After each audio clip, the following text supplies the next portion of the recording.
Coming to you live from my apartment, it's RHAP Has a Podcast. And now, here's the guy who made plenty of victim noises while watching Candy Crush tonight. I'm Cesternino.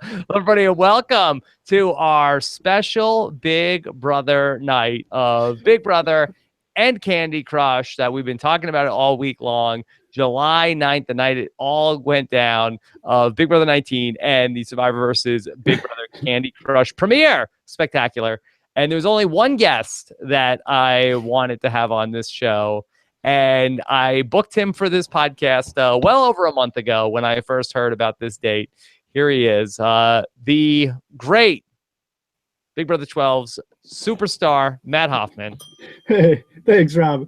You know, I feel like I'm the butt of some joke because the last podcast was the historically worst episode of Big Brother still to date. And then you pull me into this shit fest.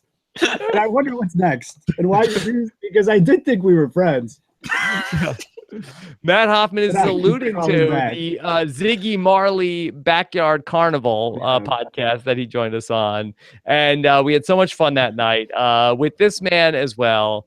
Here is the guy that you've been seeing a lot of on the daily recaps. When will the Facebook Live Candy Crush daily recap start, Taran? Hopefully very soon, because this was life-changing for me. This is the best 2-hour Big Brother episode I've ever seen. Yeah. Okay. All right. So here's what we're going to do. Matt may not be with us the whole night. He's a busy guy. So we're going to come. Expect the unexpected, we said. We are going to start off talking about what you want to hear us talk about. And that's Candy Crush. Yes. We're going to start with the Candy Crush talk. I will tell you in the podcast feed, I'll put a little disclaimer of, hey, the actual Big Brother stuff is going to start at this point. But we're going to talk Candy Crush. We're going to talk it all the way through. And then, only then, will we recap Big Brother 19. It's Candy Crush time. So start pounding your energy drinks because we're gonna be here all night long. Sugar Crush. That's right. Yes. Okay. All right. So it's time to talk about what's going on. Candy Crush. Yeah, Candy Crush. All right. So if anybody did not watch Candy Crush, this is a new CBS show based on the world's most popular mobile game. And we had some Survivor and Big Brother superstars take part in this premiere episode hosted by Mario Lopez. Matt, can you describe Candy Crush, the TV show, for anybody who missed it? Well, I was talking as we were setting up, like seconds in, before the title credits even happened, I knew I'd never want to watch this show again. And there was a lot of hype going on Twitter, Rob, as you must have seen. People were very excited to hear us talk about this because they're like, oh, it's so terrible, it's going to be so funny, which is A, a lot of pressure, but B, it's like a show crosses a threshold of being horrible to a point where it's like, this is like making fun of a mentally challenged child. They're like, this is like the Make-A-Wish of game shows or something. Like, what do you say about it that just its existence doesn't in itself speak? I don't know. I never played Candy Crush before. No, me neither. And I felt like that I was at a real disadvantage coming into this, Taran. I feel like knowing the rules of Candy Crush seemed more important than it should have been for this TV show. But I mean, go please. Haven't you ever watched over the shoulder of somebody playing a mobile game on their phone? Haven't you enjoyed that experience? Everybody enjoys that experience. Why wouldn't you want to watch it on television? Well, because you've never seen someone do it tethered back to back to someone. Yeah. That just makes it more exciting. So basically what the show Candy Crush does is say, imagine playing Candy Crush on an iPad that was a skyscraper. So if you could imagine that, right? Imagine just a giant iPad, and then, well, how do you operate the giant iPad? Well, we will come up with all these different Rube Goldberg devices for you to attempt to play Candy Crush on this giant iPad, Matt. Yeah, these devices too didn't seem too user friendly. Or Devon is just terrible at everything. Maybe that's it. Well, I too. think I don't know. Devon is really bad at the thing she does the first time she attempts it. When they bring her back next year, she will go a bit further into the game. Why do we need another like a modern era Brian Hart? Someone that is just no good and leaves, but CBS just cannot get rid of and just wants to push down our throats, and no one understands why except these people at CBS. Okay, so just to set this up, that for anybody who missed the episode, there were 4 teams from the Survivor and Big Brother. There was Jeremy and Woo. They were a team. There were the spoiler alert, the eventual winners, Joe Anglum and Kelly Wentworth, that they were the winners of Candy Crush. And then representing your alma mater, Matt, Big Brother, you had both Frankie Grande and Caleb. Which is weird because Caleb has played more seasons of Survivor than Big Brother. Yes, so it's like only for a cumulative 4 days. Yeah, I mean, that is true. Yeah, Caleb. This is a disturbing trend for Caleb. That he's managed. Nobody else has managed to do this. That he keeps going on shows and he keeps doing worse and worse. He learns nothing from any of it. It's going on a very disturbing trend. Beast mode. So it's Beast Mode Cowboy and Frankie Grande paired up from Big Brother 16. And then a lot of confusion in the world tonight, Matt, as Davon and your boy Paul ended up competing on a team, which is very confusing because Paul, as we know, is on the current season of Big Brother. Did he win a reward? Well, lot of people, there was a lot of confusion. Was there really? Yeah, as to whether or not Paul was, in fact, how did Paul leave the house to go compete on Big Brother, on Candy Crush? The confusion speaks volumes about the audience of these shows because I don't even know how to answer that question without being hilariously condescending. I don't get this. I don't get this confusion at all. It seems very obvious to me. Paul, we just saw him in the episode. As soon as the episode ended and he made his nominations, he walked out the door. He went over to the Candy Crush studio lot. He played there. He threw the competition because he's been winning way too many, and he needs to lie low a bit. He would never do that, Taran. Come on. You're right. That is. I should have made that that part more believable. I'm sorry, Matt. Well, here's. A lot of people turning to Facebook are outraged. This is from we've collected a number of reactions to this all afternoon about people very upset about this. This is from the CBS Facebook page for Big Brother. How can Paul currently be in the Big Brother house and play this too? That's from the wizardry of CBS. Yeah. Ashley Turner, how is he on this show and Candy Crush? How is Candy Crush live if Paul's in the Big Brother house? This is a false advertisement at its finest. Oh my God. You know what? They also advertise this show as fun and exciting. Tisk tisk. Christos says, so Paul gets to see other people? That's a way to keep him stronger than the others. When will the other house guests get to spend time with other people outside the game? I hope Paul gets evicted. Then I want to see production faces. Are these people okay? Who are these people? How did you find it? What hashtag did you search? Yeah.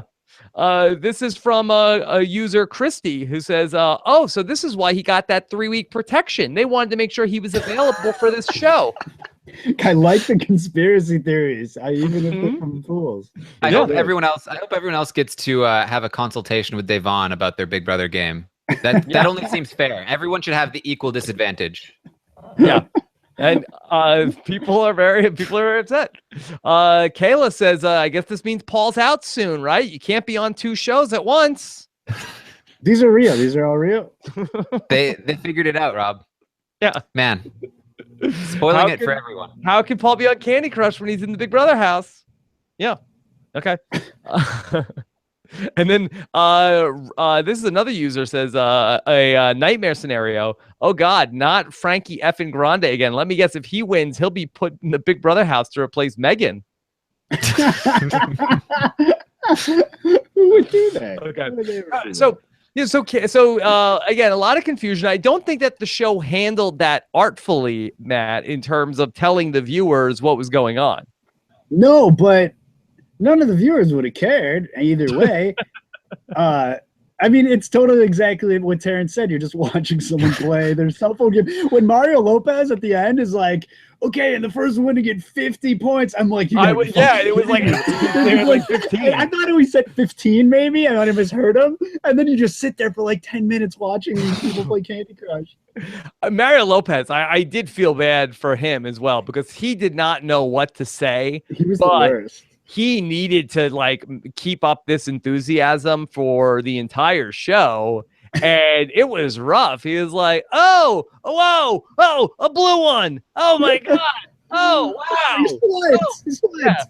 Like, and there was one point where Frankie Grande and Caleb were like, there was like 5 seconds left and they were trailing by like 30. And he was like, oh, wait, here we go. This could change everything. This might be. It could be happening. Oh, well, wait a second. Oh, got a red one. Got a blue one. Oh, yes. Like, boy.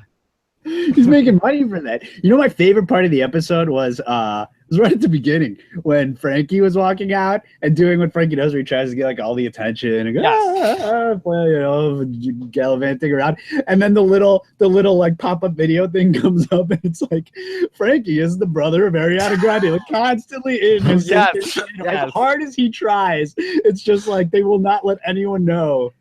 Yes, they won't let you forget that at any point along the way. That was good. Yeah. Yeah, but there seemed to be like no strategy to Candy Crush, Taran. Was I missing anything? Well, I mean, Rob, when there's a bunch of twists thrown into the mix, like they did with throwing a ball into a bucket and running through some cabled wires, it's hard to strategize because you think where you would get twisted in the cables. That was the actual twist there. I will say there was a lot of crap talking. It seems like that they really were trying to make that part of Candy Crush, Matt, of like, hey, don't you want to talk some trash to the other teams? Because there's nothing going on. The problem is like, and I never played Candy Crush, but you all plays like Bejeweled type games. And this was like, you didn't need to be particularly good at it. You just kind of needed to know the basics, and you didn't have to be particularly athletically gifted either. So there really anybody could have played this game. There was no like, oh, I'm really good at Candy Crush, so I'm going to nail this. It's just like any doofus could have done mediocre at any of this stuff and have an equal. If anything, there was a lot of talk that there were then these 4 like giant games. So there was sort of like, it was a little bit like The Price is Right, where there was like a pricing game. Yeah. And then whoever was the winner of that game would go and play on a giant iPad. And then you got to sort of pick your poison of, okay, what's your weapon of choice? Which of these games do you want to play? And where Jeremy and Woo won the first one, and they picked the sugar swing. That was the choice. And there was like a lot of like derision from like everybody that like, oh, you idiots. Everyone knows. What is wrong with you two? Stupid morons. Mario immediately picks up on it too, because he's like, "Oh wait, I heard some laughing over here. Are you guys gonna trash talk?" Yeah. Everybody knows that what idiots you are for picking the sugar swing. These guys are so dumb. It's the worst trash talk. He's like, "Oh yeah, oh yeah. Well, we'll see. We'll see about that, huh? We're gonna do better than you." Haha. So they ended up doing seemingly well. I have no idea what well is. There's a barometer. They're setting the barometer for these stupid games. We have no idea. They really set the pace tonight. And then Jeremy and Woo had the chance to trash talk a little bit from the winner's circle. Here is some trash talk from Jeremy and Woo. So, how's life over there in the Leaders Lounge? It feels delicious. Feels divine. Feels divine. Nice. Oh my God. Fun fact, you can actually hear the sympathy in the audience laugh for that joke. Matt, can we talk a little bit about the set of Candy Crush? So there was a studio audience of people that came out to watch Candy Crush, but then there was also like some balcony seating where people were out. Were those like, but they were sort of like in silhouette. Were those real people, or was that like the banker from Deal or No Deal? I didn't even notice that. Taran, did you pick up on the people that were like the shadowy figures in the back? Every Candy Crush game needs some executives up in the balcony to watch on and make sure that the candy is being distributed properly. Yes, Sugar Crush. Make sure that that's going on. So, Matt, of all of the different things that we saw tonight, what was the most absurd obstacle that you saw in terms of playing the Candy Crush? Was it we saw the sugar swing where Jeremy and Wu were swiping the giant iPad with a giant candy cane. We saw where Paul and Davon was like, Paul was in some sort of a harness where Davon was sort of holding him. Seems like I would have probably done that around the other way. I think I would have had Davon up in the harness. Exactly. She's a bigger reach. She's probably lighter, maybe even. You would think so. Yeah. Not sure what your boy was thinking. Not friendship. Not friendship. I mean, it became very apparent that the vertical wall challenges were at a huge disadvantage.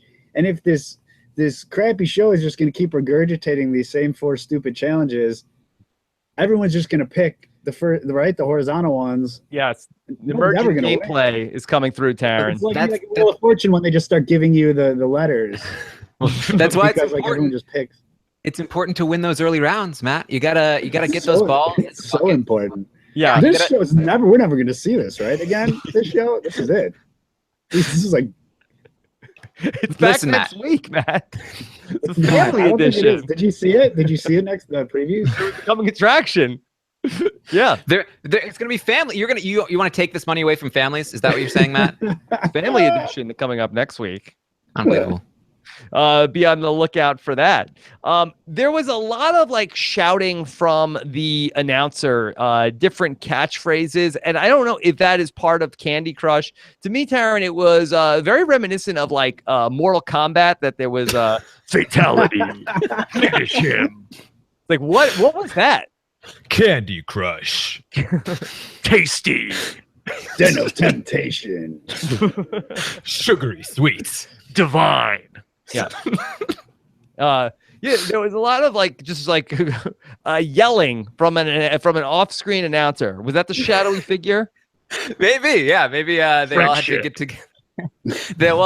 Obviously, the guy that does the Den of Temptation had to run over with Paul to the Candy Crush Studios. Yeah, that's Annie, actually. The saboteur. That's what she's doing now.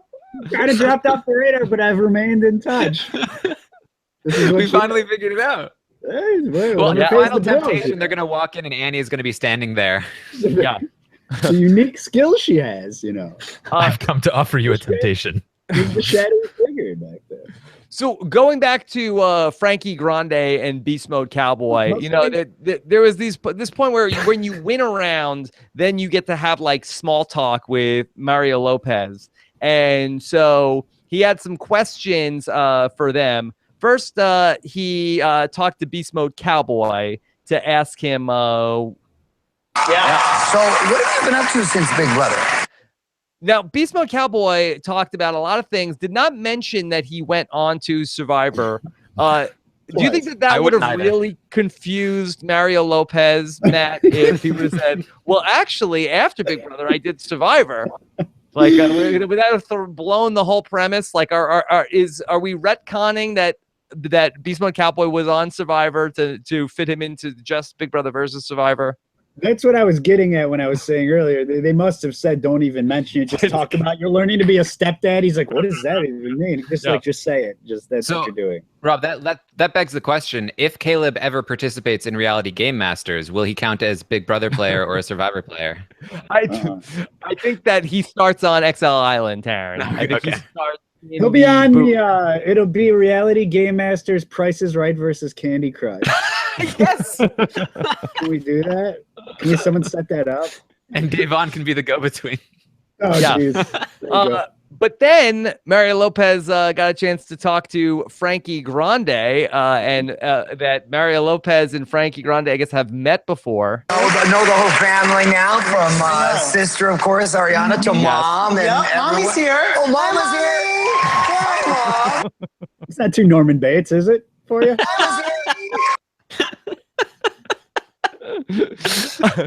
I realized that I need Cody from Big Brother and Frankie Grande to meet up. You don't sound like a man at all. You sound like a child. I don't know why Frankie Grande why is his bit, Matt, that he's like an adult baby? I don't understand that. I don't know, man. I don't understand Frankie at all. I don't understand it either. It's such a cry for attention that no one is listening to, and he's not taking the hint, and it just gets I want to get it. I just don't understand that but because he's a grown up, right, Taran? Allegedly. I don't understand this. He's like real old, isn't he? Yeah, I think he was like the oldest person on the Big Brother. He's like the oldest person I know, I think. Secretly like 80 years old. Because he's because I think we're pretty close to like the same age. I think He must have had some sort of like Egyptian curse put on him that he can even still be living. I think he drinks the blood of children. Something like that. He gets them from his sister's concerts. Yeah. He was in Jerry from Big Brother 10's Marine Corps, the ROTC graduating class, I think. Wait, say this again? Frankie Grande Grande and Jerry, they were in the same. Go back to black and white pictures of Frankie. Yeah. All right. So we got to the bonus round. It ultimately was where it was all Survivor, no Big Brother in the bonus round. Did that hurt your ego, Matt? I mean, you outnumbered us 5-3 from the start, so it's like. So wait, hold on. Do you think that there was like in some genius twist where Beast Mode Cowboy was actually a spy for the Survivor team and was throwing it for? He's playing recon, yeah. Did you see the last time Caleb was on a team with Frankie? He's learned. Why did he sit down and then not even compete? Because then Frankie would have won. He learned his lesson. He knows he needs to get on to the rope and then do nothing. Yeah, Beast Mode Cowboy. I think we need to throw it, or we need to look into this. So somebody find out if Beast Mode Cowboy threw Candy Crush. We'll find out. The prize was $100,000. Matt, do you think that this was $100,000 each for Kelly Wentworth and Joe, or it was definitely $50,000 each? Had to have been 50-50 for sure. Dude, you know Joe, was he really going to spend it on charities and things? Is that true? Is he a good guy? Is he a good guy like that? Yeah. Wow, that's great. That was my favorite with Kelly. Like, yeah, I think I'm gonna, I'm getting old. I need a backyard for my dogs. I'm gonna put it on like a down payment on my house, and then immediately Joe's like, yeah, charity for youths. No, but the doghouse is cool too. The doghouse is cool too, Kelly. Yeah. Dog get home.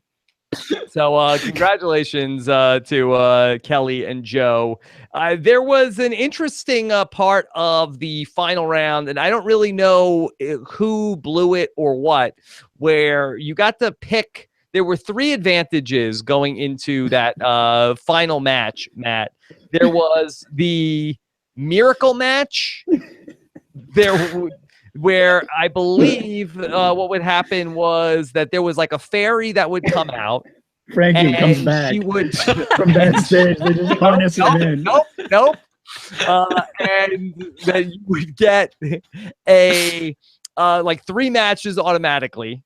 It would be a miracle. Then there was also the candy cloud, which would make like a big cloud of smoke, like smoke up the iPad. And then there was double delicious, where you would get double points for a certain amount of time. Mm-hmm. I feel like Yes. I feel like the cloud thing, it should have been like, oh, your coworker comes over and you have to hide your phone. Like that's Oh, wait, hold on. Your boss is right here. Uh-oh. Your boss is right behind you, Kelly. Yeah, put it away. Put it away. Okay. It's a good disadvantage. Yeah. Will went right for that smoky cloud, Matt. Yeah. It's I think I wasn't even watching at that I point. think I'm It gonna was have to pink, totally right? I go remember for it that being cloud pink. of purple smoke. That looks very enticing to me. Mario Lopez got real excited when people use their advantage. Yeah. I mean, he was dying for something to happen, but he can. Got to like say something different. Yeah, you got to say, wait, hold on. Oh, wow, what's this thing? Ah. It did not seem as though the advantages really tipped the scales one way or the other, Matt. No, there were no hidden immunity idol of sorts. These advantages were no good. Yeah. They need to consult Grodner to really twist things up and Yeah. really screw with everybody. Yeah, Taran, is there anything from the Den of Temptation they could have used? Well, if Paul had been playing, they would have just won the game, right? He would have been like, oh, he automatically gets 30 matches. Yeah. Everybody give all your matches to Paul. Yeah. So, all right. That was Candy Crush. Yeah, that's about all we. Rob, I think there was something I was noticing during the. Did you take notes on Candy Crush? Did you really have to take notes on Candy Crush? Is this what we've come to? Yeah, I took notes on Candy Crush. What am I, not a professional? you're a professional. Yeah. We did good. We did what? A half hour on Candy Crush? That's pretty close to that. Well, that's hold on. more- I got questions on Candy You're Crush, kidding. right? Oh, Alex, do we have questions on Candy Crush? Let's Other see. people watch this who didn't have to? Yeah. Does Candy Crush survive the summer? That's from Johnny D. Silvera. I don't know. Honestly, I have no idea what America likes, Matt. This Candy Crush could be the biggest hit of our lives. It's so bad though, and it's so limited in scope that if it doesn't, I don't know who change this is for. drastically- I don't know who this is for because it's not for old people. And I can't imagine that like kids or young millennials are going to be like watching this. Although I feel like a lot of older people play Candy Crush, so maybe they're going to be into it. Like I could see my mother-in-law probably playing Candy Crush and then watching the TV version. Yeah, have you asked her if she does it? I don't know. I didn't talk to her yet tonight. I think we need to accept the truth, which is that this show was meant for us. Meant for us? Yeah, we watched it, didn't we? Okay. We watched it, but there were survivors and there were Big Brother people on it. Next week when it's families, they say who's tuning in next week. They kept putting a sign up on the screen that was like a signpost that said play along. Yeah. What am I doing? Why? Wiping the screen? Download Swiping your something? I don't know. I don't know. I don't know who this is for. I'm rooting for it. I'm happy. I think it's a good idea. Survivor, recycle some of these people that have nothing to do. There were commercials for Young Sheldon. Maybe it's those people because I don't know Young who Sheldon watches that people? either. I don't know. But the problem was you really couldn't play along. It wasn't like you could follow the screen like, oh, there's a match. Oh, do that. I mean, they'd cut away to other things. So it's not real. I don't think you could really. Taran, I'm assuming you played this game. I haven't actually. You never I have. don't know what you're talking about, Rob, because I was sitting at home, haven't even played the game. I was yelling right along with Kelly, like, "Oh, the blue one!" Weren't you? I was I super had excited. my licorice rope maze set up in my living room, and I was scrolling through, and then I'd have my phone on the other side of the room, and I'd pick it up and run through the licorice and swipe it, throw shit in buckets and stuff. I think the Yeah, problem Matt. was that we just like don't understand the rules of the show, and then we're just like thrown right into it.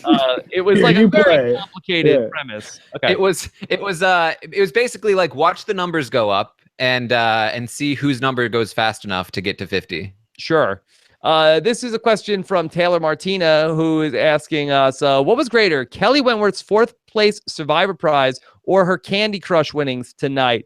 I believe that it's close. I believe she probably made more money slightly on Survivor, but I bet she made a lot more money than you made on playing Big Brother, Matt. She did. I made $1. For So joke's on 45 me. minutes of Candy Crush. Yeah, I should have been more eccentric on my season, I guess. I didn't even get on Bold Not and the enough Beautiful. eyeliner for you, Matt. I think that was the problem. Yeah. Yeah, I didn't She even make didn't it on Bold and the Beautiful, which is like the rock bottom of CB. Like everyone gets on Bold and the Beautiful, right? Yeah, not Austin. Kelly didn't even have to pretend that her fiance was sick or anything. So I know, right? Okay. No work put into it. Zach Walter says, what's more likely, Candy Crush getting renewed for a second season or Cameron getting a second shot on Big Brother? Well, it seems like that there's a possibility that Cameron could be in the battle back. We never heard from him, right? He's not public. We haven't heard from him. He Is could that be on true? Candy Crush next week. Hold on. What if the battle black is Candy Crush, Matt? Oh. Could I be. think you cracked it, Rob. Yeah, could be. That could be it. All right. And Eric Colston says Joey Amazing won both the Price is Right special and Candy Crush. Does this make him the Sandra of random game shows? Wow. Congratulations to Joey Amazing. He really is amazing. Like, he is like this game show prodigy. If only he could do it on Survivor. Yeah, if only he could do it on Survivor. I guess they can't eliminate him. And then Randy Bailey says the worst thing about Candy Crush CBS is that I have to listen to the RHAP recap tomorrow to make sure my assessment is accurate. Thank you, Randy. Good. I'm glad Randy's not boycotting the show. All right. Are you good? Anything else on Candy Crush? What are we still doing talking about this? Let's go. All right, let's talk about Big Brother Where's that 19. page of notes, by the way? But pretend this never happened.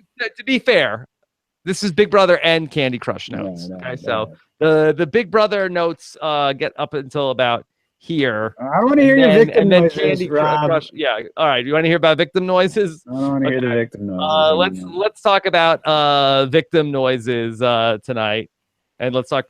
He's a constant victim, making victim noises. Yeah, too many victim noises. All right, Matt, talk to us first about the saga of Cody and Jessica in another world, sort of like a bizarro, mean Brendan and Rachel. The whole house is united against them, but they are part of this plan to ultimately not even have a shot at the veto. A backdoor is what your boy is working on.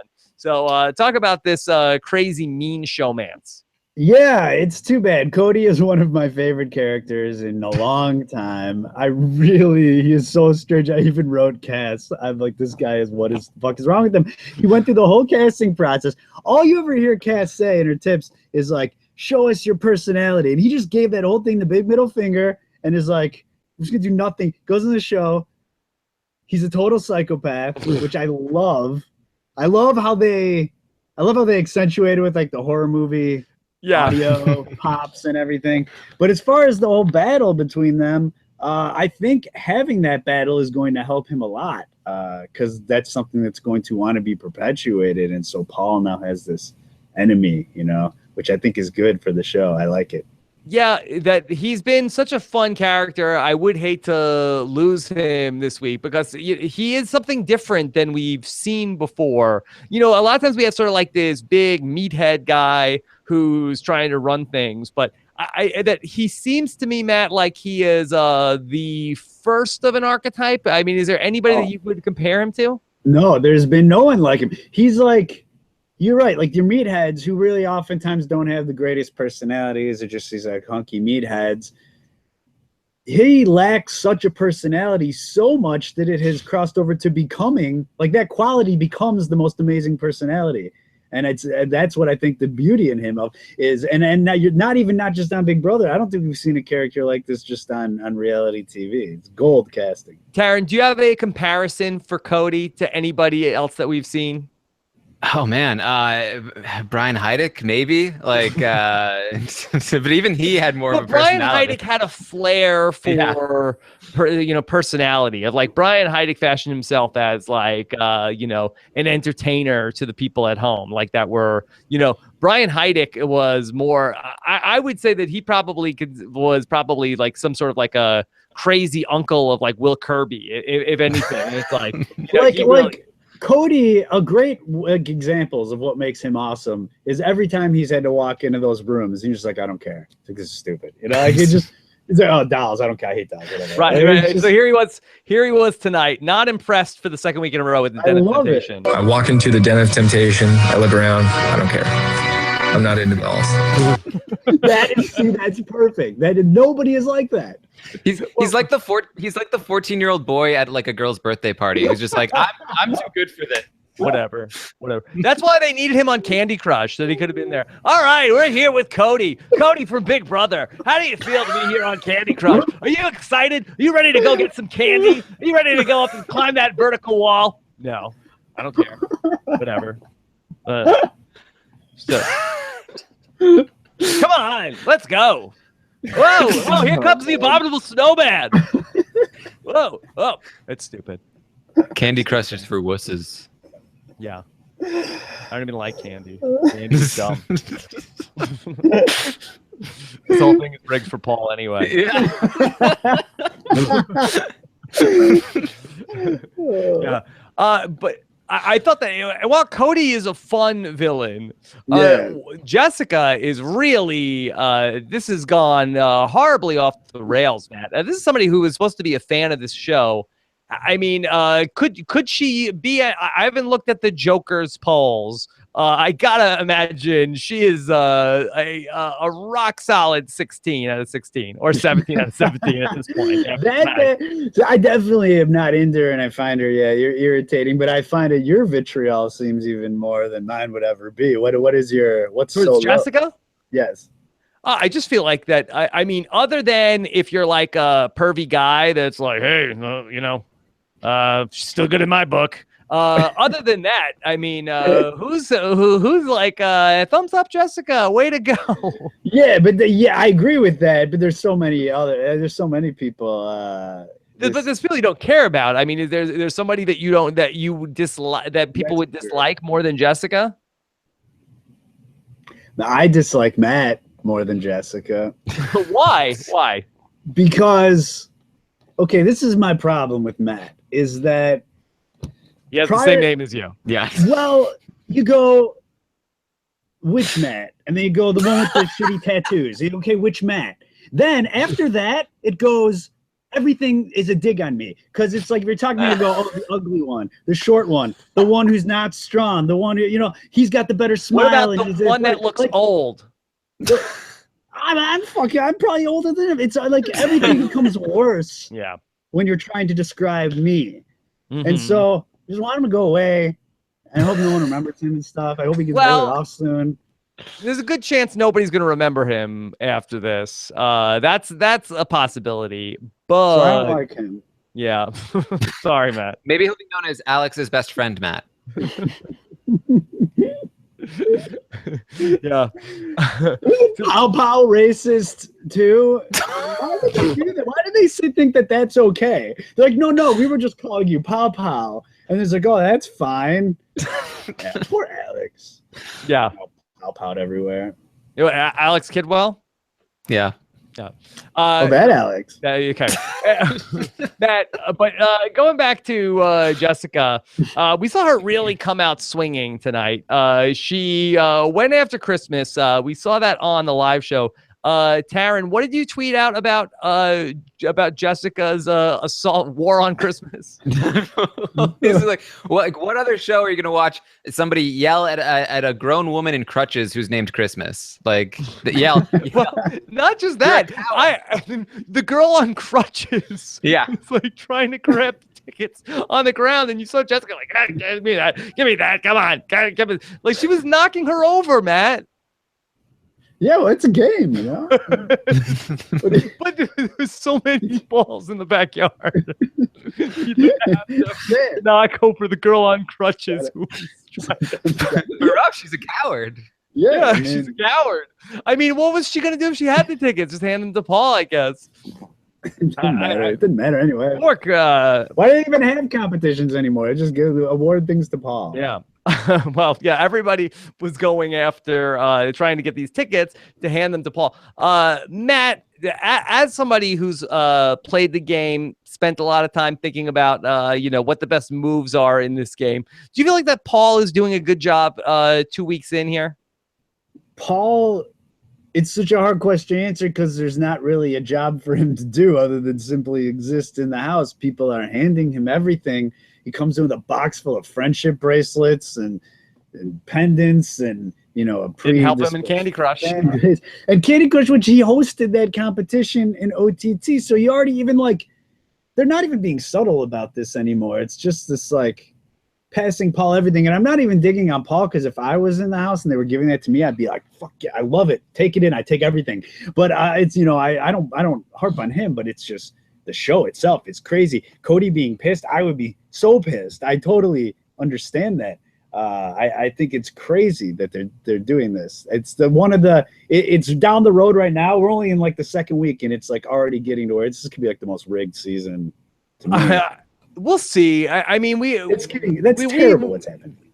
There's always somebody who we think is going to win at the halfway point, and that person does not go on to win, except in Big Brother 16. And then you take a backdoor plan that's in place for Paul's benefit, and then you throw up a temptation that ensures a backdoor if they need it, because Chris would just pull him off to play the veto. It's like, stop. You know, just let things go. In fairness, that temptation was established before anybody knew that. I mean, it goes back to even before Paul got put up on the block by Cody.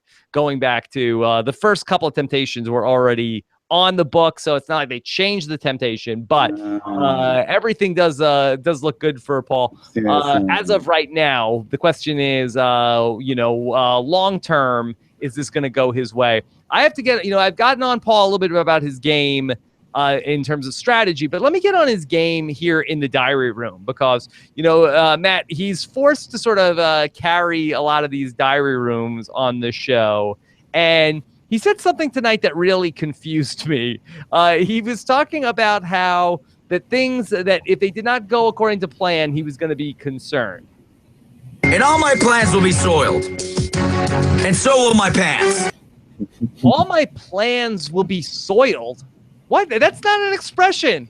That's a pause. Neither is friendship.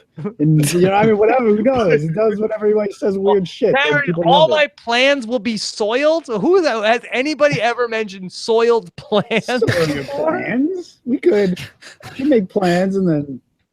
your plans can be spoiled, but your plans can't get soiled. You never heard on Scooby-Doo, like, oh, my plans were perfect until they were soiled by these meddling kids. Nobody has soiled plans. And all my plans will be soiled. And so will my pants. Bridget had plans that were soiled by that plant last year. Could he have still said all my plants were soiled? Yeah. Could he have still said the pants line if he had said spoiled? Well, Can your pants be spoiled? Here's my conspiracy theory with this. Was he saying that? Did he say that like I'm gonna be pissed and so will my pants? And did they tell him like no, that's actually a dirty word. If you say pissed and your pants, say it a different way. And then did he say I'll be soiled? Like, is that what happened, Matt? That's actually a really interesting theory, like as far as how that could have gone down. Yeah, I could have seen that happening. That's fun. This makes no sense. And all my plans will be soiled. And so will my pants. All right. We'll see what happens with his soil. Do we understand why, or is it just the editing on CBS, why people are just so like in the cult of Paul in the house? And he just almost is like preaching to them in a way. And they're just kind of like staring, looking at him. And like no one outside of Cody and Jessica really seem to be. Well, you didn't play with any vets. So it's probably different for you. But I can imagine you go on a show and here's a person who is like a big character. I'm sure they all watch, except for Kevin. They all watched the last season. And so they look up to, and he comes in and he's a big personality and he's treated with reverence. So, I mean, I get it why there's like some hero worship. I don't know. It's too much. I think it is. It's like his own little religion. Like his cult. You know, like this- I think it's not. I don't think we're long for this this Paul admiration. No? I think it'll end in a few weeks at most. Or yeah, at most. Yeah. Matt, what do you think of Paul's idea to go for the back door here? This was something that Taran and I were talking through on Friday on the feed update. Do you think it's a better play to do the back door because it's a sure thing? Or do you think that sort of being above board with all of this would have been a better look for Paul? Why would it have been better? I mean, I don't know that I'm following you because to me the back door seems like the way to go. It seems like the certainly it is, but it's like the nuclear option at this point in the game. There's so many weeks to go. Let me say this then. If his intended target is in fact Cody, then I think the backdoor option is the way to go. Where I take umbrage is that I think you should leave him in the game. I would not take As him a out. viewer or as a player? But honestly, both. I would. He's such a pain point in the house Mm-hmm. that it's like, why bother? Now the trick becomes circumventing. How do you not kick him out? You know, I was in the position Brendan Rich is like, how do you want to keep him in because there's such a target, but then everyone's like, well, why are you not kicking him? So It's such a Matt Hoffman move. Matt, so I played up. it's like where you guys had a lot of success in Big Brother with the brigade was keeping everything sort of people didn't know what was going on, and it wasn't until people started to know what was going on was when you ran into some problems. For Paul, though, to be seen as this person who is holding all of the cards in the house, I still think that there would have been some benefit to put them both up there this week. And then if one of them wins the veto, you still knock the other one out. And I think you're seen as somebody who's more of a direct player by this big group because you have all these people looking up to you in terms of how to play the game. And if you're somebody, you're seen as having all of these conversations with everybody. You got to lay the groundwork with all these people about being up on the block. All right, you go up on the block and you go up on the block. It's so conspiratorial. And there's still 75 days of this game left to be played. I find it, I don't think that Paul's going to be able to make it through this marathon. No, I don't think he's going to be able to make it through, but I don't think that will have anything to do with like the road you're going down where people are going to be even if worst case scenario, okay, yeah. Cody wins HOH in 2 weeks and Paul goes up on the block. If Paul is playing his cards right, doesn't he still have the votes to stay in the house for that point if everything is going according to plan? Like, is there a real clear and present danger to Paul's game about Cody remaining in the house? Yeah, because in the last number of years, maybe 3-4 years, Big Brother has transitioned into this like where it used to be a longer term game. Earlier on, alliances would be the whole season. Then they were like most of the season and then half. And then it kind of gets smaller. Now alliances are like week to week. So to be like, oh, wouldn't he have the votes in 2 weeks? Probably not. Who knows? And as soon as he's up on the block, they go, look, we got him on the block. And then everyone flips. It's just how it goes nowadays. So you can't forward think in Big Brother anymore like you used to be able to in Big Brother. Okay.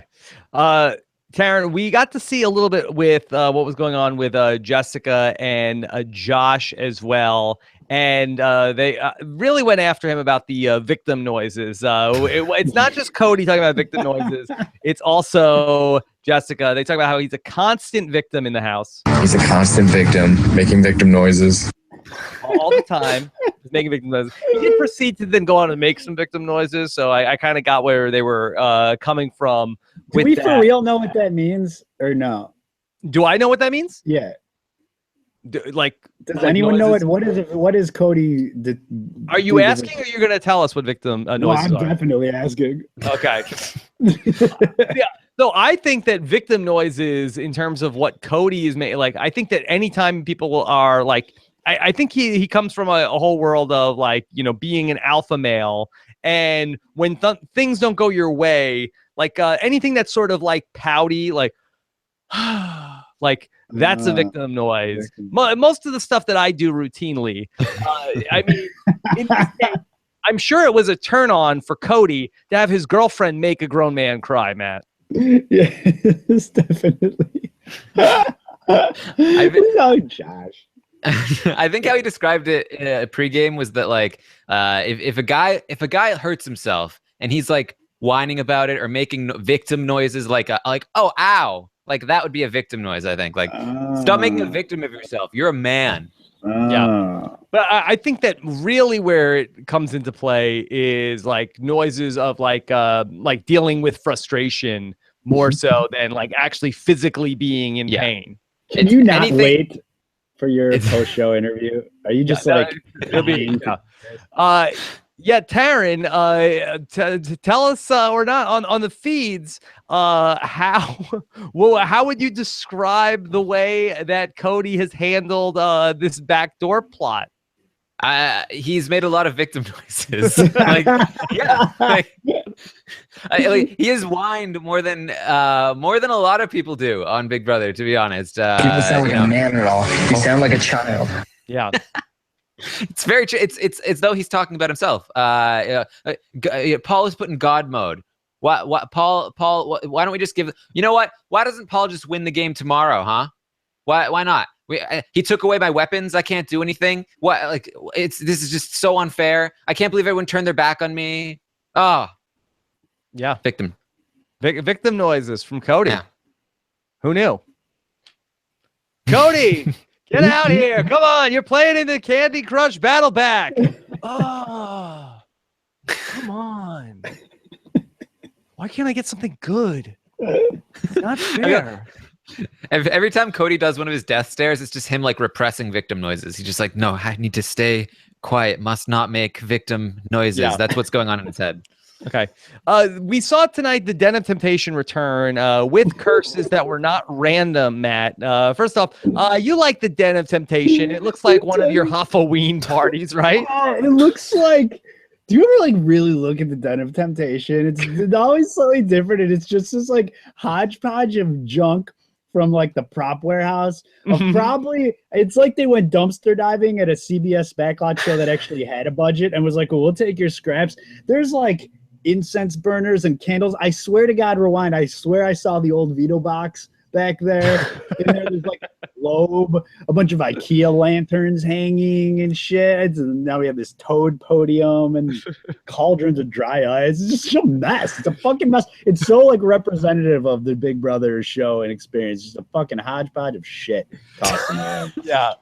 Well, it was pretty crazy, and we then saw a curse doled out after Christmas got this week's temptation. Taran, could you explain to me a little bit more about this curse? They have to dress up as Vetoads. But yeah. Other than dressing up, what else is bad about this? Well, they have to hop on lily pads. Don't you know how Vetoads work, Rob? Seems very self-explanatory. But this is They have to wear a frog costume. That's the curse. If I'm Ramses, it's like, hold on a second. I have to go on the block, and you have to wear a frog costume.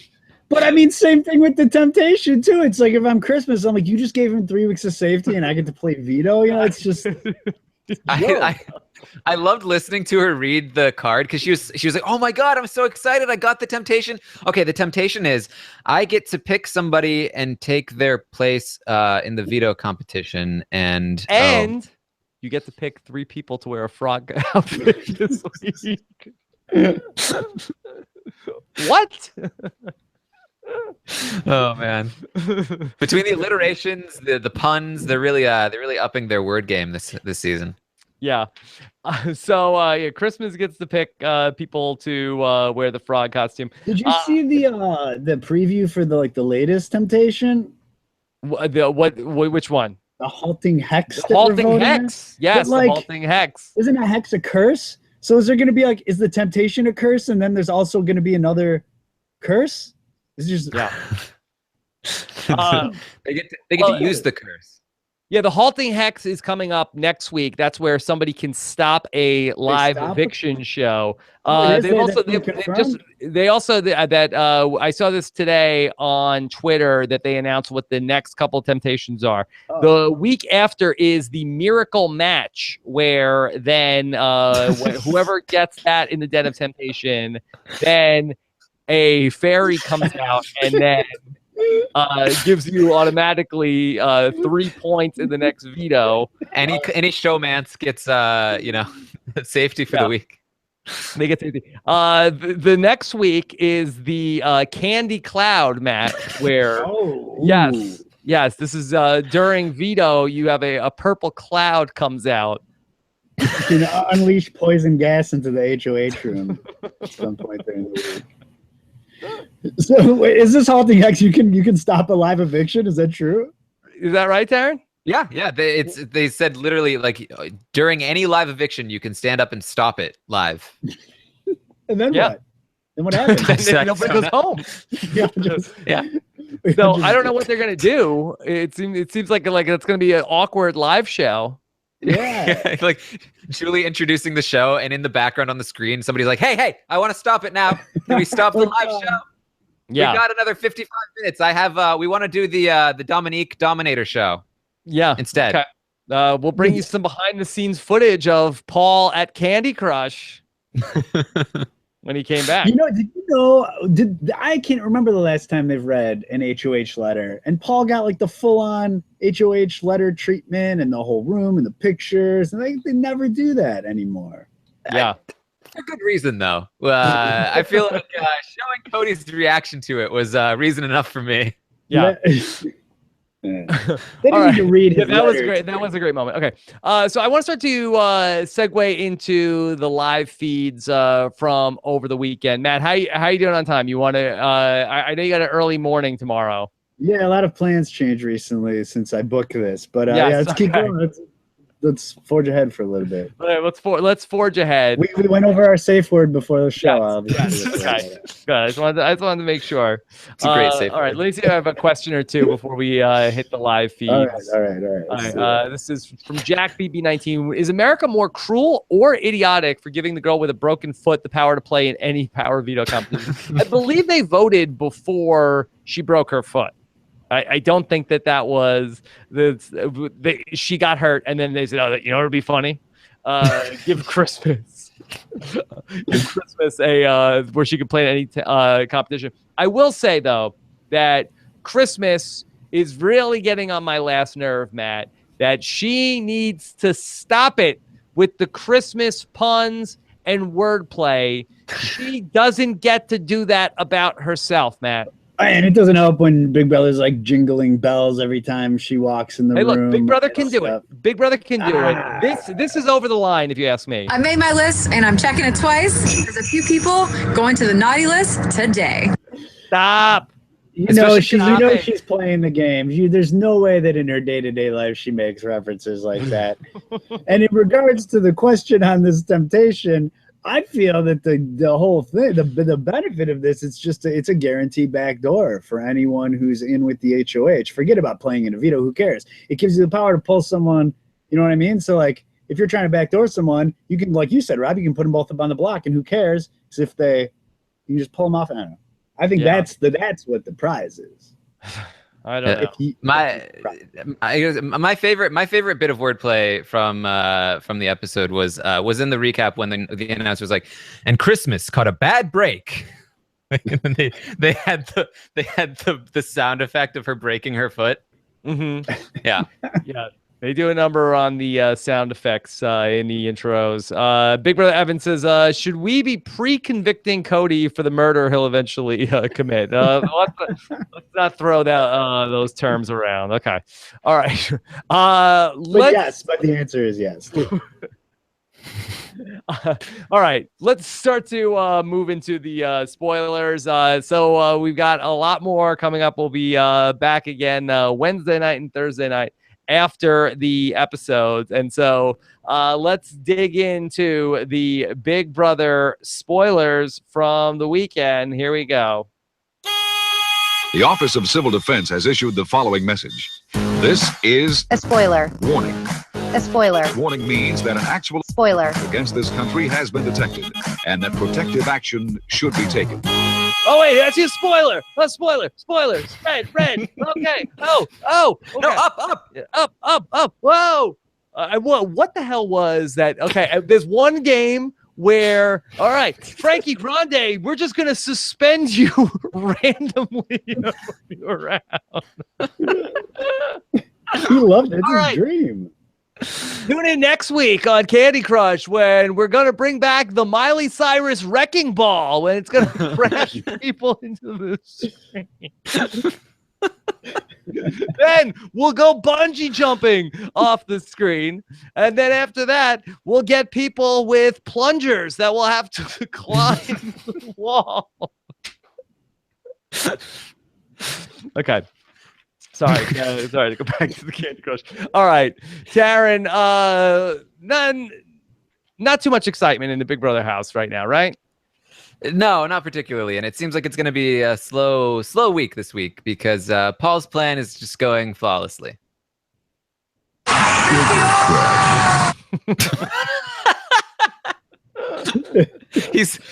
You might say he's crushing it. Yeah. Sugar crush. Yeah. Let's talk about the veto, Taran. Veto came up on Saturday. There was only one shot for Cody and Jessica, and the numbers did not go their way. No, they did not get picked for the veto. Their only hope was that Ramses was going to go against what he told everyone and that he was not going to throw the competition. He would win the competition, use it on himself, and then no replacement would be available because there's no Ramses does not get replaced if he comes off the block because he nominated himself. But that didn't happen. So, Matt, what do you think about Ramses going up on the block this week? This was something else we were debating last week, whether this was the right spot for him. And he's saying, like, let me just get it out of the way this week where it looks like Cody is going to be the person who goes home. It probably is good. I mean, I think it's probably – I wouldn't gamble with the better week, going down the road. But not to say that this couldn't blow up in his face in some bizarre way where he would take off. Like the candy cloud. I think it is in the best interest of any. What's it? Like the candy cloud. Yeah. Yes, exactly. So, well, yeah, we'll see. I think it is. I think it was a sound decision, but not to say that it's going to work out perfectly. Okay. So Taran, how are the lovely couple, Cody and Jessica, handling all of the disappointment right now? Well, you might say that they are disappointed. Cody, again, he feels like his weapons were taken away because he was turned into a frog. So he wasn't able to find his guns, I guess. Frogs can't use guns. But yeah, I mean, they're upset. Obviously, they're unhappy. They're complaining. They're making victim noises. It's they've just been the same all week, really. I mean, do they have any plans, any chance to turn this around? Right now, Cody's tactic is, okay, I'm banking on the fact that there's a battle back. So I'm going to try to convince people to vote out all of the girls in the house so that I'll have an easier time winning my way back in. Okay. Matt, that's not the dumbest idea I've ever heard. Yeah. I don't know, Rob. I was not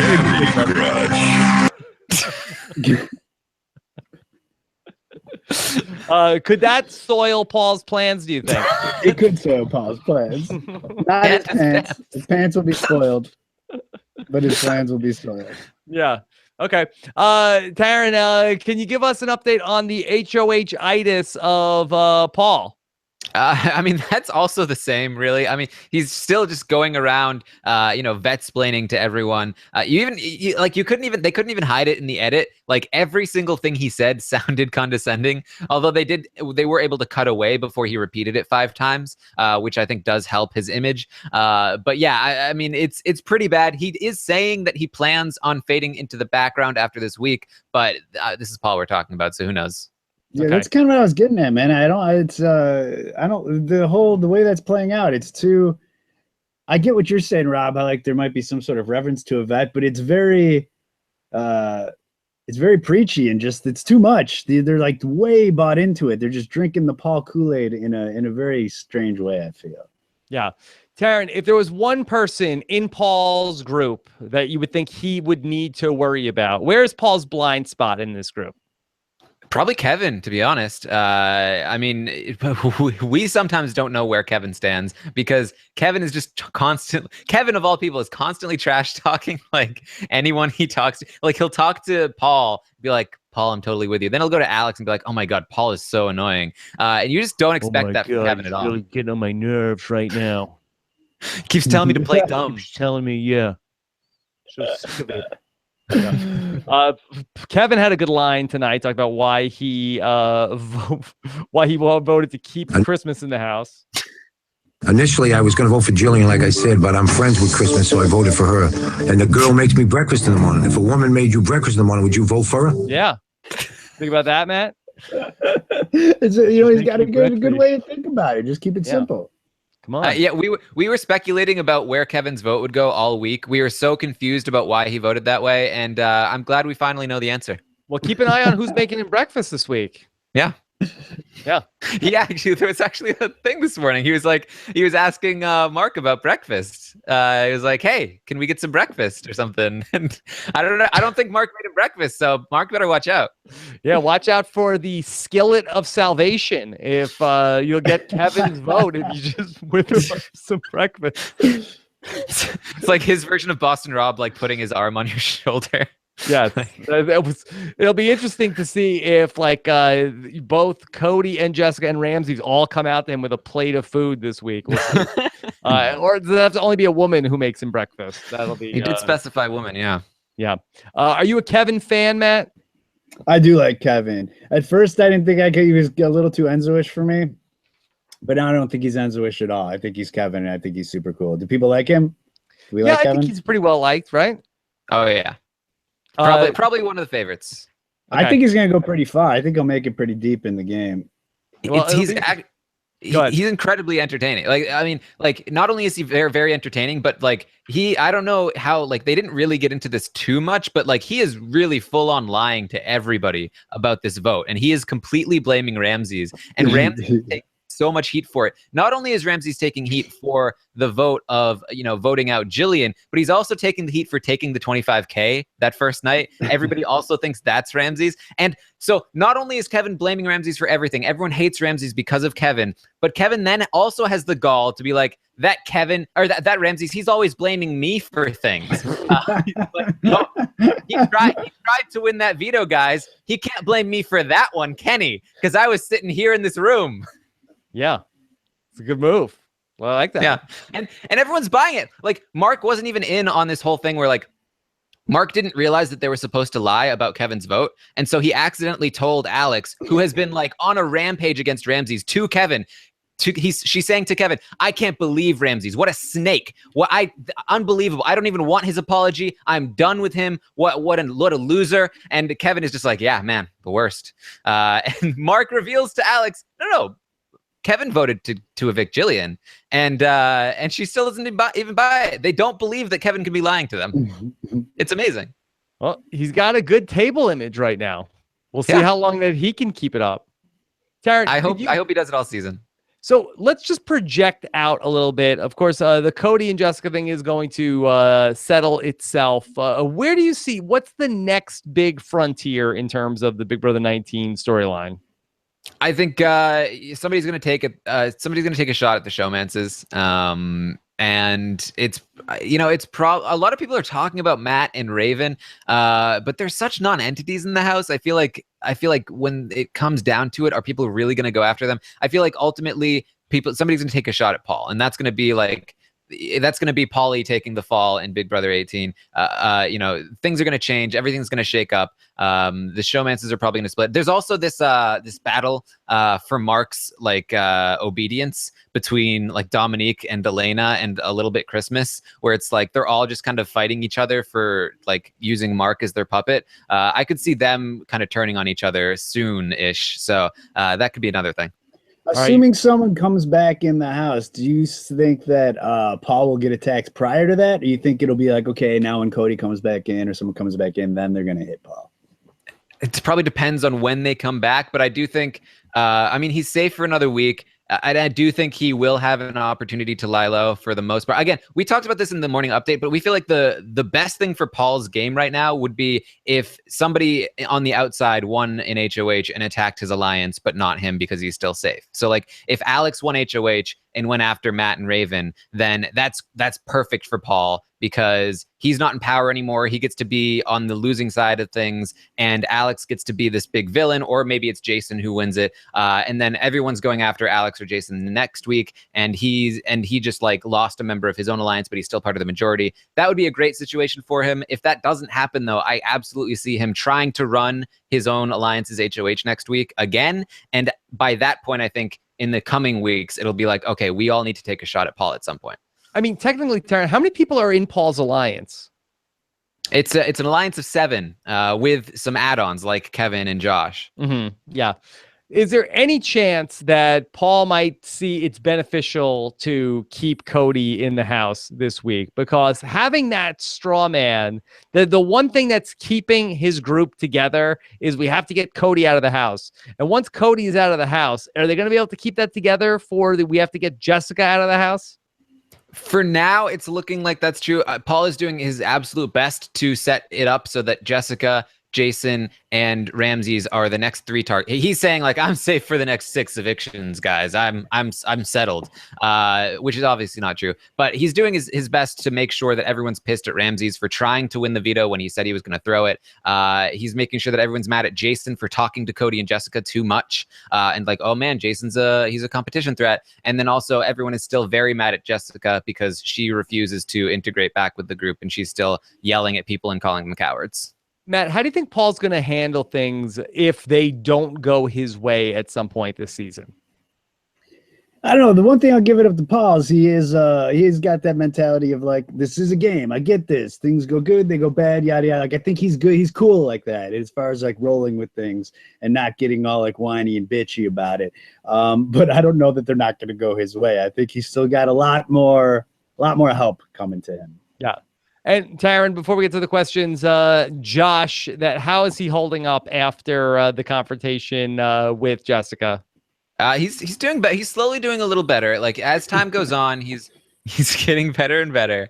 And you know, he's talking about like, I'm sorry. He talks to the feeders a lot. He likes to talk to the cameras, and he says like, I'm sorry guys. I know I've been bad. I'm trying to be better. He's had this conversation a few times, but he is like, his outbursts are becoming fewer and fewer, and his breakdowns are also becoming fewer and fewer. So, like, you know, maybe by the end of the game, we'll see a competent player out of Josh. Okay, we'll see. All right, let's take some more questions here with Matt and Taran. This is from Christian Country Boy, who says, Christmas should have frogged herself and friends to hide that she got the temptation. It's just going to be a frog suit, right? Matt, what do you think of that? Should she have frogged herself? No, that's a terrible idea. She's like, should she hobble around? And plus, it's like such a who cares thing anyway, right? No. Whoever said that, it's a terrible idea. Is there anger from Cody and Jessica about being frogs, Taran?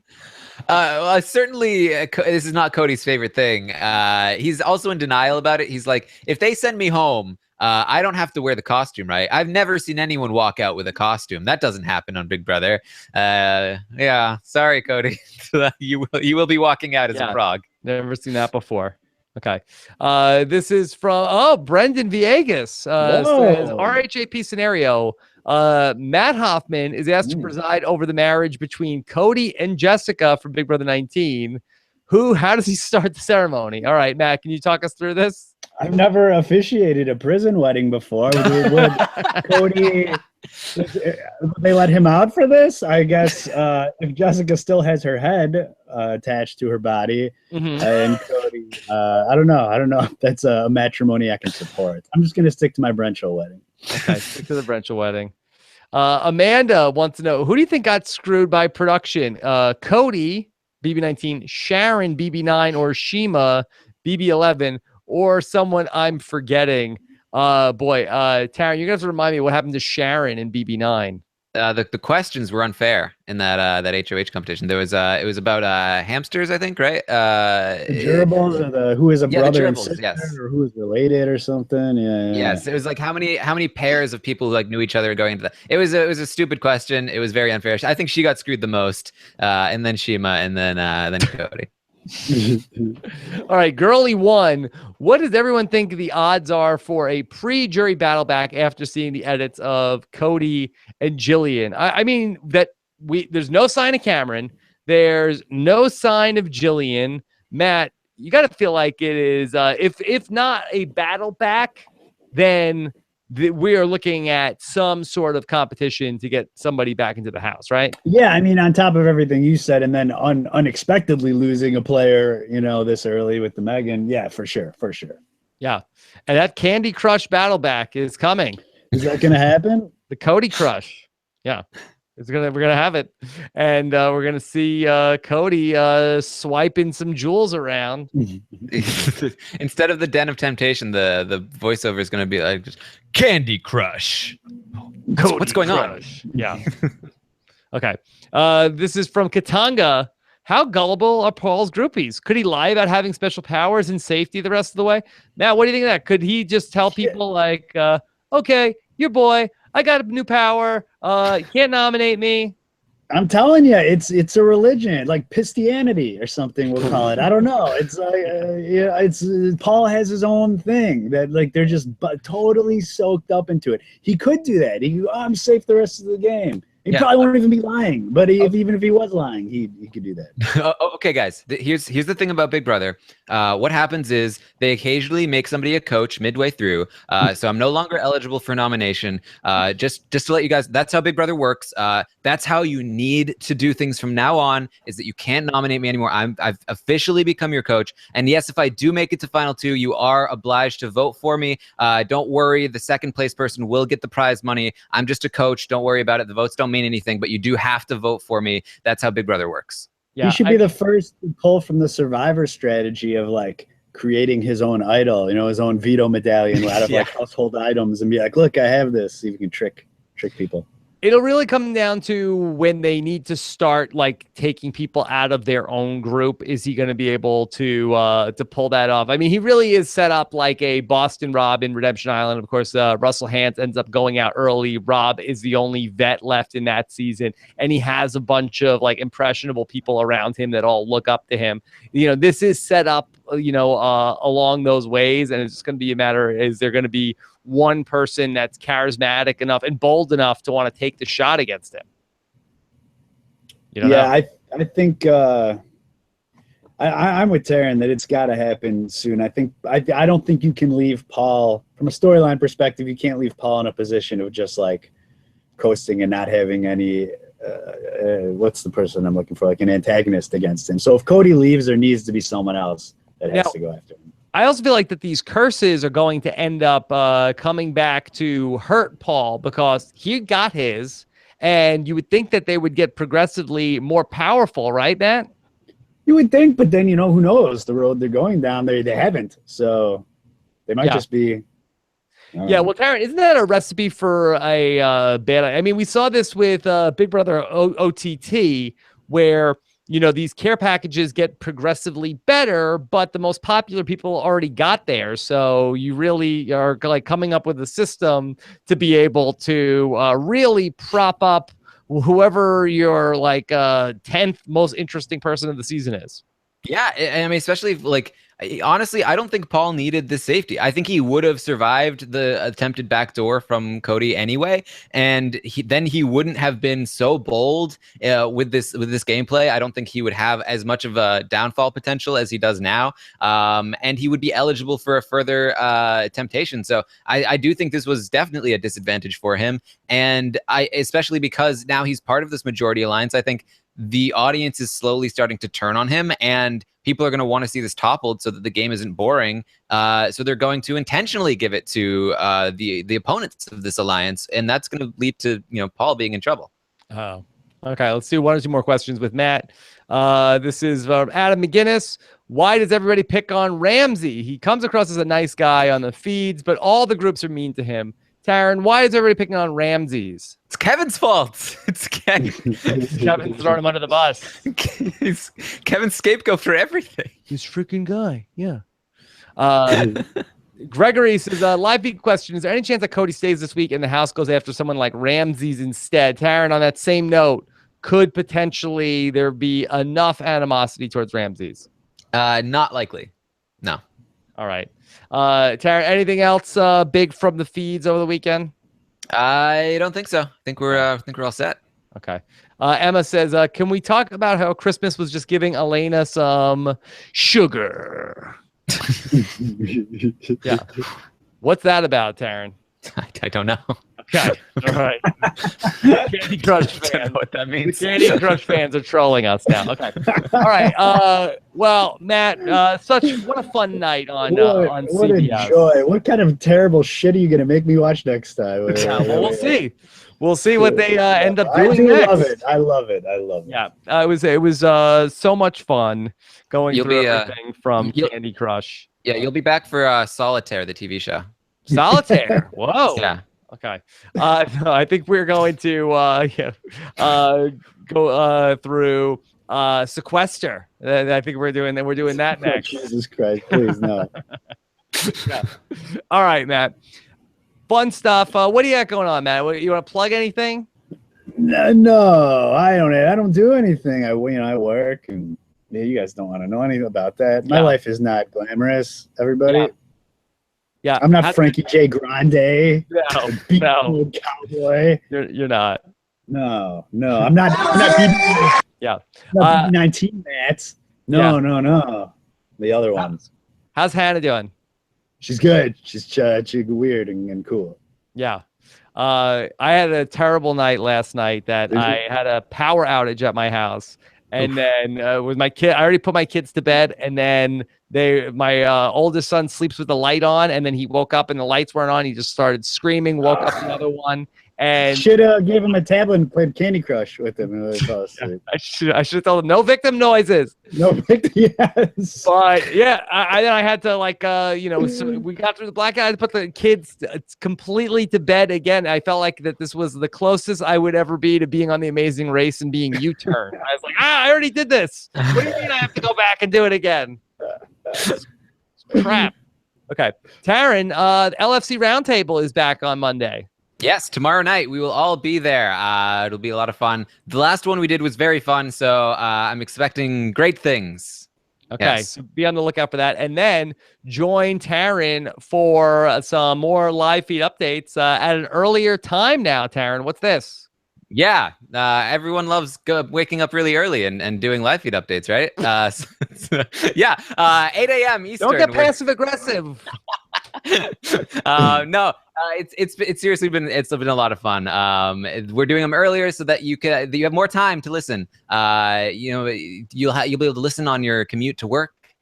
Get caught up on the live feeds. Yeah, well, give us the feedback. I mean, we make these shows for you guys. Yeah. So if this is better or worse, if it works out that more people want to be there and be a part of them live, and the later time is better. But it's my assumption that more people want to be able to hear them as a podcast. Yeah, we'll just have to see. Okay, those are on the Robinson Podcast Facebook page, so check that out if you are so inclined. All right, so we've got a lot more coming up. Alex Kidwell and I are going to be talking about Fear the Walking Dead's 2-hour finale tomorrow morning, so be on the lookout for that. On the is Dave on that? Yeah. No. Yes. Bring her back. Was it Devon or Divine? So, how's life over there in the Leaders Lounge? It feels delicious.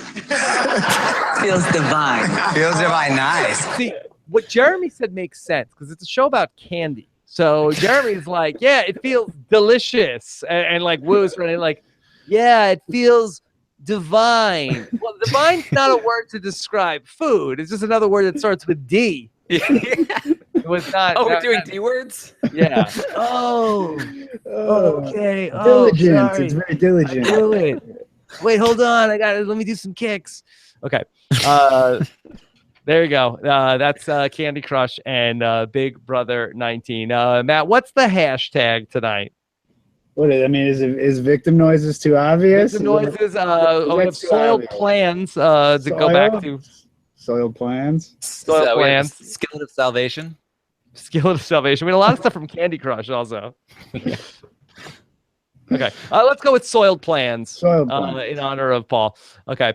Pistianity people also like that. I don't want to get people mad. Pistianity. We can do I gotta Pistianity. get people upset on Twitter. Okay. Is that upsetting? Upsets me. Yeah, I think people don't like that. All right, Matt Hoffman. Follow him on Twitter at Head of Hoffold. Yeah, Head of Hoffold. Alex Kidwell behind the scenes, pulling all your questions. Make sure you subscribe to the podcast. Rob has a website.com/iTunes. Take care, everybody. Have a good night. Bye. Bye.